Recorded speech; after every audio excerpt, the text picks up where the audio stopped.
Hey everybody, and welcome to Q&A Wednesday, where I answer the questions that you have about your health and fitness goals. And of course, I try to pick things that are either asked by my clients or topics that have come up recently. And of course, this is no exception to that, because in the not so distant past, I've had multiple people say, well, I'm just not seeing change. How come I'm not seeing change yet? When am I going to start to see it? Fortunately, I make all my clients send me pictures so I can those puppies and they can actually see that yes, they in truth are seeing some change. It's just not what they think they should be seeing at that point. So there has to be some realistic expectations on how quickly you're going to change, but we're going to talk about that today because there are some variables that are involved when you talk about how quickly you should be able to see change. Now, I'm not saying that you can't do it quick and that you shouldn't see quick changes. However, it really depends on your starting point. So we're going to talk about what's appropriate, what's realistic, and what you should be able to expect when you are changing part of it is you've got to really change habits. You can't just say, okay, well, I ate clean for 2 days and, I should be shredded by now. It's just, your biology doesn't work like that.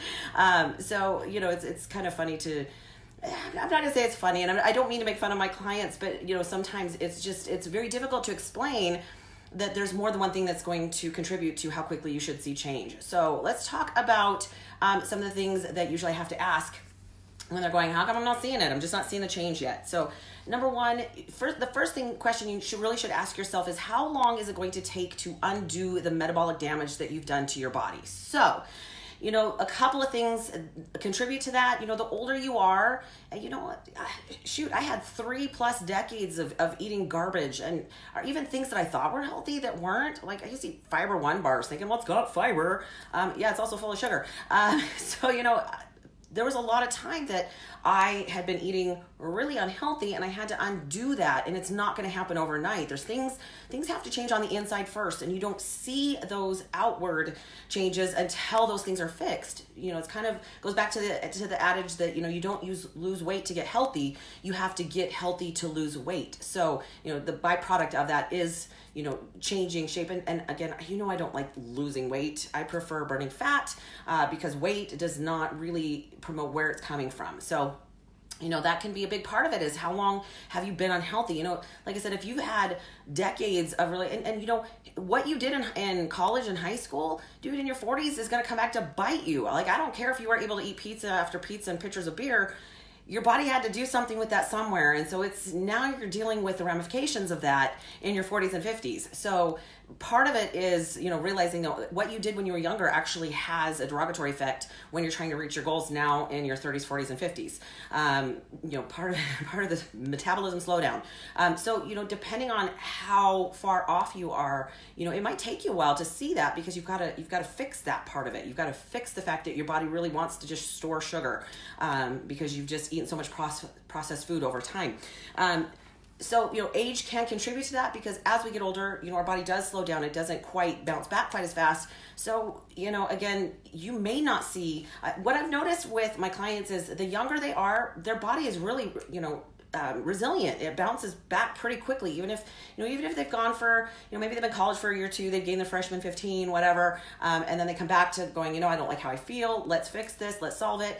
They see some pretty quick results, because again, their bodies don't, they've only been eating that way or doing that to their body for a couple of years or maybe a couple of semesters, versus again, some of us have been doing it for decades. And so there's a big difference there. Plus, as we get older, our hormones change. Whether you're a girl or a guy, our hormones are just different. We don't produce as much. So that can contribute heavily to that. There's a lot of variables that play into that fact, but again, that how many years you've been living an unhealthy lifestyle will have a big effect on that.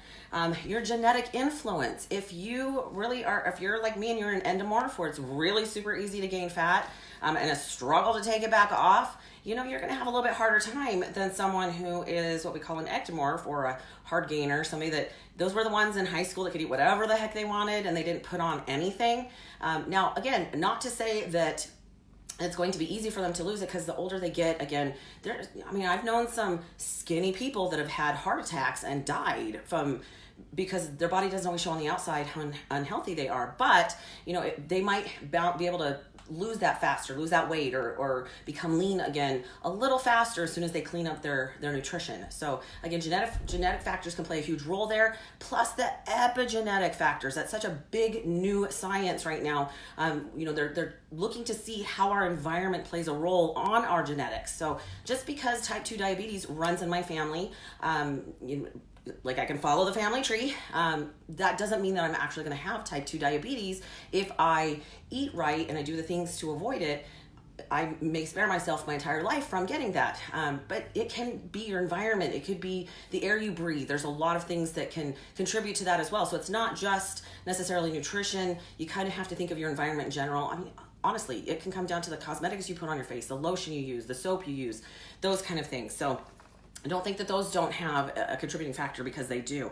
The other thing that may change how quickly you see, your body change with your health goals is how far you have to go. At 210 pounds, all I had to do was clean up my diet a little bit, and all of a sudden, boom, my body started to drop. So, if you've got 100 pounds to go, you're probably going to see some progress a little faster than someone who only has 20 total pounds to lose. So again, it really just depends on where your body's at, what's going on, and really how far off track you are can really apply to that. And the next thing is, I really want you to think about how long you want to keep it off. I find it fascinating that we want to lose the weight before we even started. Like, I want to lose it yesterday without putting any energy or effort into this. It should just happen. But the problem with doing it fast is that, number one, you aren't creating the habits that it takes and that's required to keep it off. Because again, remember, whatever you do to take it off, you have to keep doing to keep it off. I'm fascinated by people who think, well, I'm just going to do this New Year's resolution for 3 months, then I'm going to go back to the garbage I was doing before, but I expect the weight to stay off, when it doesn't work that way, as most of us can contribute or attest to. So again, the benefit of taking your time to take it off is, you're less likely to put it back on, but you're creating the habits and the things that are going to be required in order to keep it off. And I really don't know anybody who goes, I don't care if I put it back on, I just need to lose it for this wedding. Maybe, but you're not going to be happy when you put that right back on, because you did it too fast, your metabolism tanked, your hormones went haywire because they didn't know what the hell you were doing, and you just were starving yourself. So that can play a huge role in that. When you don't eat, when you tend to eat very, very low calorie, thinking, well, I'm just going to do this super fast, I'm just not going to eat, or I'm going to eat, cabbage soup for 3 weeks, which is seriously silly.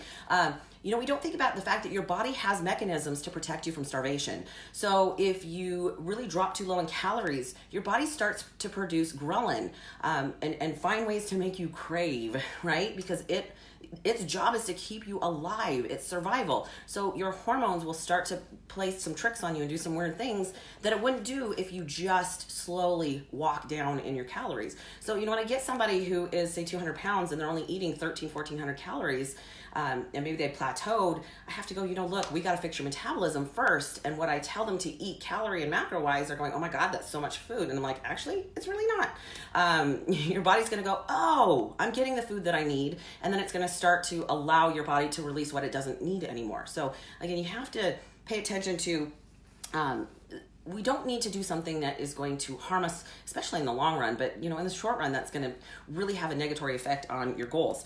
It really comes down to finding long-term solutions. I know most of us have issues with food when it comes to, we're having a bad day, and so we eat our feelings. I'm not immune to that. I've had times chocolate is my fave. We have to find other solutions. We have to learn new coping skills. That might take going to a professional, a therapist, learning how to deal with it in a different way. Don't be afraid to do that. Fortunately, going to therapy has way less stigma than it did when I was a kid. We heard people, I go to therapy, and you thought they were weird, but that's not true anymore. We really believe in mental health. So doing that is not only appropriate, but sometimes is necessary in order to fix some of the issues that we have. That food can be a drug, just like, alcohol, where people become alcoholics because they just want to numb. They don't want to feel that. Food can do that, and we have to be careful because that's not what it's for. Food is fuel. So again, just remember, whatever you do to get there, you have to keep doing to stay there. And so it's a big benefit to take your time and really learn to do it the right way. Number 3, got another one. The problem too is when you start to do it quick and you really expect fast results, technically most of us can get fast results, but the problem is, where is that weight coming from? I want to burn fat. I don't want to burn muscle. Muscle is a metabolic tissue that our body has that can actually increase our metabolism.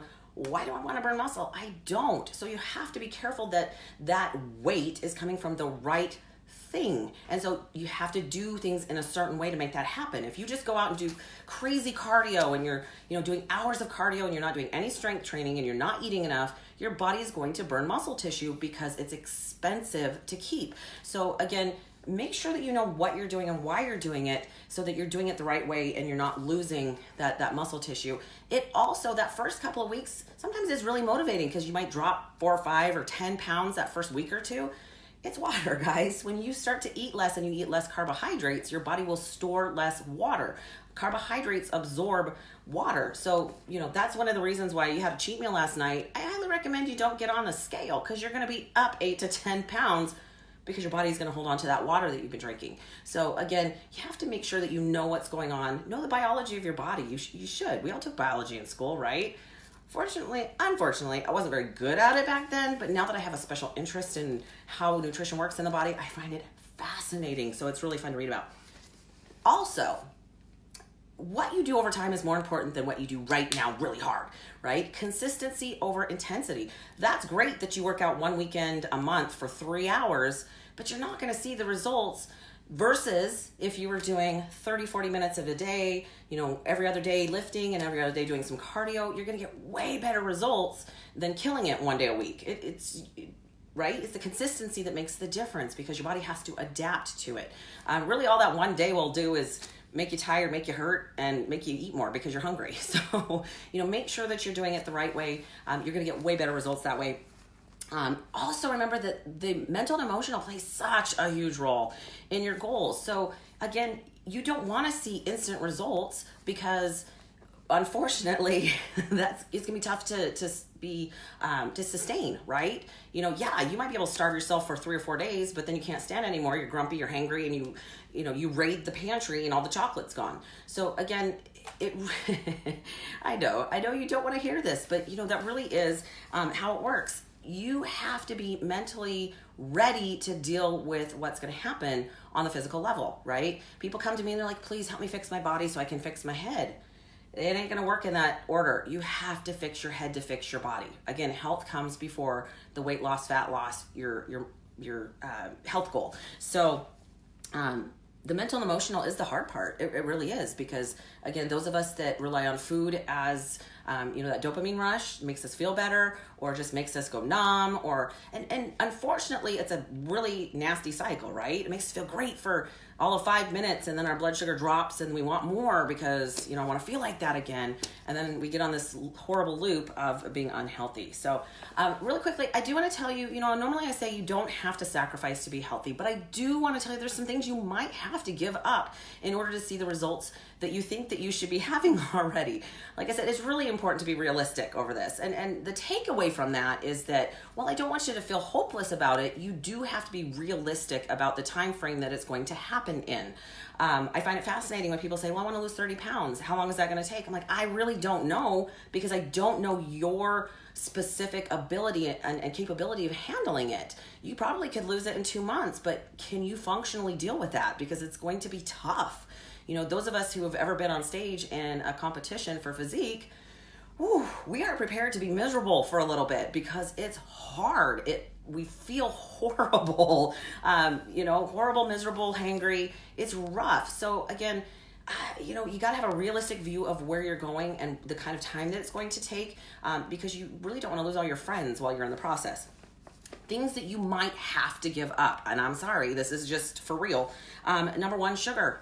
If dessert's something that you like to have every night, but you're really struggling, you're maybe pre-diabetic, you're going to have to give up sugar. Like, I'm sorry, it's not a horrible thing, but it is contributing to the problem. So, sugar, vegetable oils, those are the things that most people are having issues with that cause inflammation, contribute to a lot of things that people don't realize, skin issues, arthritis, there's, inflammation, right? Inflammation is the cause of disease. So, yeah, you might have to give that up. Now, personally, I love chocolate. So it's not that I've 100% given it up, but I don't eat it on a daily basis. I have found ways to deal with my cravings when I have them, and I make myself earn it. So if I want those stinking caramel M&Ms that Leanna keeps talking about, and yes, the brownie ones are coming out too, I make myself earn them. I don't eat them all the time because I know that, honestly, it's how I feel. When I eat a bunch of processed food, I feel gross. So yeah, it's just not worth it in the end. I can do that once in a while, I deal with it, and then I go back to eating healthy because I know how I feel when I don't.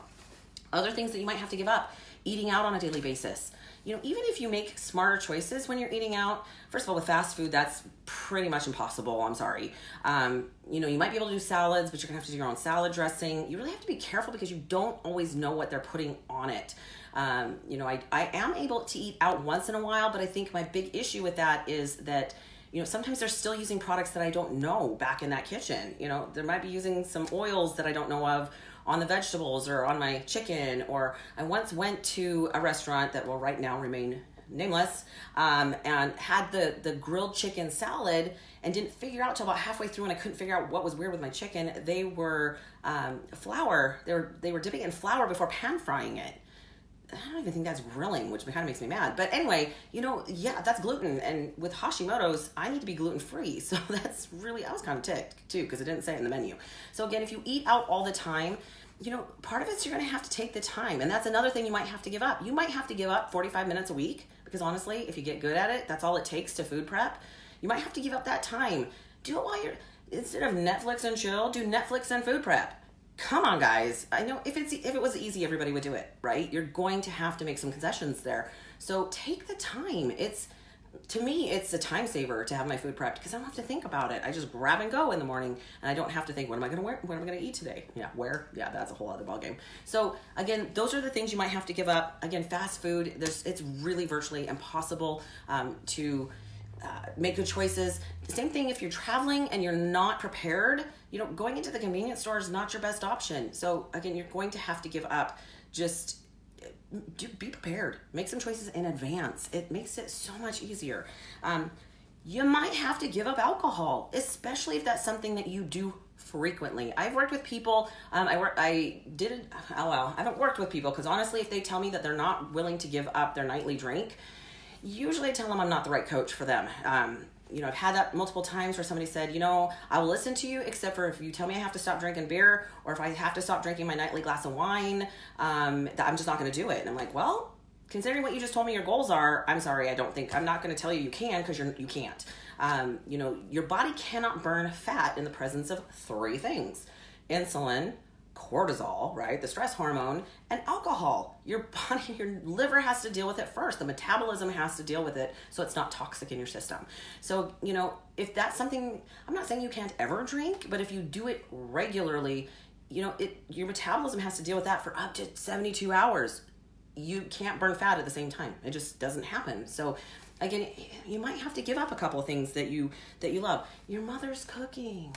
I'm sorry. You might have to give up, those wonderful cookies she makes every time you come over. I know, we hate to offend our loved ones, but sometimes I've actually had to talk to people in tears to help them to understand what my goals were at the time, to make sure they knew it was important to me, and that I don't want to call it bullied, but it is a bunch of peer pressure, even as adults, because it's like our friends are like, what? You can't go out? Well, I can, but I'm going to have a diet soda with you, which I'm not a big fan of soda, but still, it's a better option than drinking. So, not saying I never do. I'm just saying that that's not something I regularly do. We talked about taking the time to cook in advance. So, that, again, I'm not saying you have to sacrifice a lot, but you just have to make choices. Do you want to feel good, or do you want that beer more than you want to feel good? Really? It's not that difficult of a decision. There is no magic formula. It's the last thing I want to really put to you is, there's no magic formula to get where you want to go. Like I said, you're not going to see instant results because that's just not how it works. You're going to have to put some time into it. There's no magic pill. There's no magic formula. There's no loophole that works. You might think so because, well, so-and-so did it. Well, great. They might have lost weight in spite of the fact that they were doing whatever that was, because it really wasn't helping, and maybe it destroys something or harms something in your system. So again, do it the right way. Don't try to change it all at once, because it's not going to happen. You're not going to be able to sustain that. but take time, change one or two things at a time. Take the time to figure it out. Success is not perfect. There's no perfect straight line to it. We all fall down. I eat junk once in a while. I get it. You can do it. It's worth it. And if you want to, don't tell me you're going to do it tomorrow, because you know that's not going to happen. Start now, right? So let me know what you think about this topic. First of all, a couple things really, really great. If you have a question that you'd like answered, please let me know. I really do get my best ideas from you guys. I love it. Every once in a while I get a message or a text going, dude, you should totally talk about this. I'm like, yeah. Love it, because that gives me some things to think about, talk about, and I want to make sure you know the truth and not the BS that you hear from other people, because there's so much garbage out there and misinformation. We won't even get talking about who provides that. But I get my best ideas from you. So leave a comment below, send me a message, whatever, that's great. Also, and I'm going to post it tomorrow, finally, because, I'm a technophobe, posted my very first made for YouTube video. It is called How to Food Prep in Under 45 Minutes. You can find that on my YouTube channel, and definitely subscribe, because there's another one coming out pretty quick. I'm going to teach you how you can take your own food on a plane. It's doable. I've done it, right? How to travel healthy. That's the purpose behind it. So have an incredible night, you guys. That is Q&A Wednesday, and until next week, have an incredible one. Bye now.